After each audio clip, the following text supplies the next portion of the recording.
Top of the morning, everybody. Eric Solobox, a little factory this morning. It's about 4:45 a.m. I really enjoy hitting the shop nice and early in the mornings.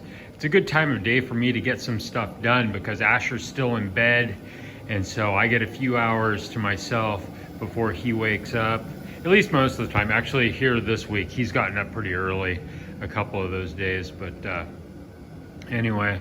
I'm getting my early start. What do I have going on here? So I finished manufacturing these boxes yesterday, ran them through the acid dip, got them rinsed, and they've been sitting overnight drying. I've got one order pending that needs a top box done in the desert. That's the light, almost white color. So I've got an order that's pending.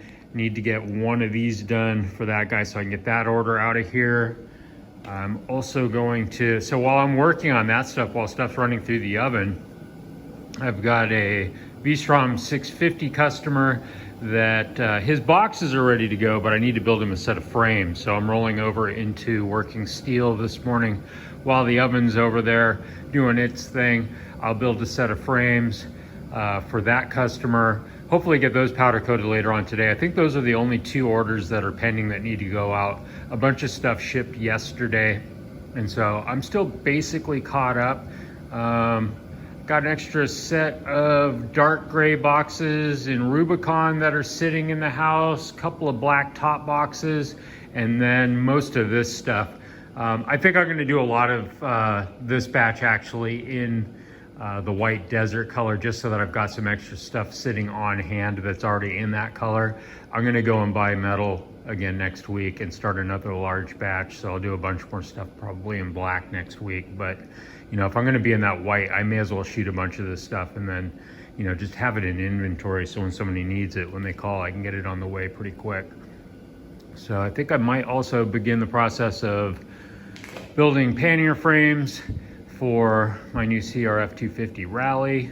I'm gonna show you something here really quick. One thing about this bike, you know, the small displacement, you don't wanna be pushing a bunch of air and having those boxes hanging out in the wind.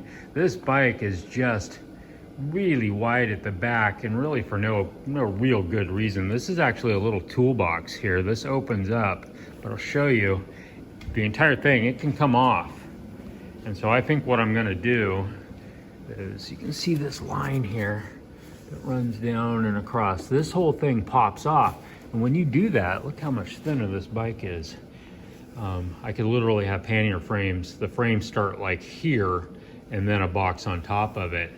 The other side, the exhaust side, it's weird. They kind of mimicked it.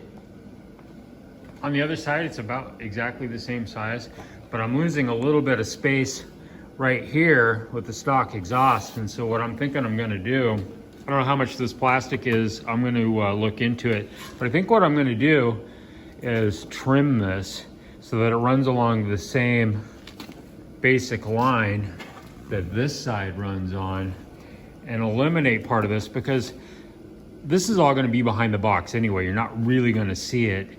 I don't know if I'm gonna offer frames for this bike or not, but I'm gonna build myself a set that keeps it really tucked up close, and we'll see how that goes. If there's other people in the CRF community that want a set of frames like that that are willing to do the modification to their bike, I don't suspect that this plastic's gonna be real expensive. So, you know, I'm probably gonna buy an extra one for the bike, and maybe that'll be the one I trim, or I'll trim this one, I don't know. I'm not sure if it'll come with the plastic or the stickers or not, so I don't know if I really wanna ruin this one, but I do think it's worth reclaiming this ground. I want to keep them out of the wind. I'm even kind of thinking about possibly wanting to go back to offering an 8-inch slim box. In the Generation 2 boxes, of course, I used to offer an 8-inch box. When I went to the new Gen 3 stuff, because of stuff with manufacturing the lids, mostly this brake, you got to be real precise about how you set this up to make the bends, and I just can't currently, without doing some work, I can't do that 8-inch lid or body. So I need to get some steel and make some of these pieces so that the bends could be made appropriately.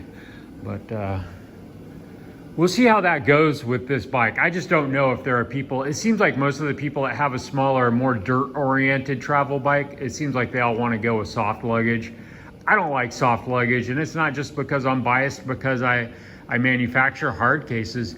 I rode with soft luggage and it caught my KLR on fire. And I hate digging through soft luggage trying to find what it is I want to get to. It's so much nicer to be able to open up the top of a case and rifle through it, get what you want, close it back up. So it's just a personal preference for me. I would much rather ride with hard cases when I'm out on a trip. So anyway, I may as well jump into the day and get going on getting some work done.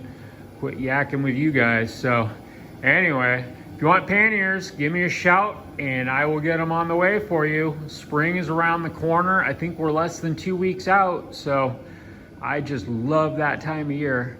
I will talk to you guys later. Ride safe, everybody. Eric Solobox.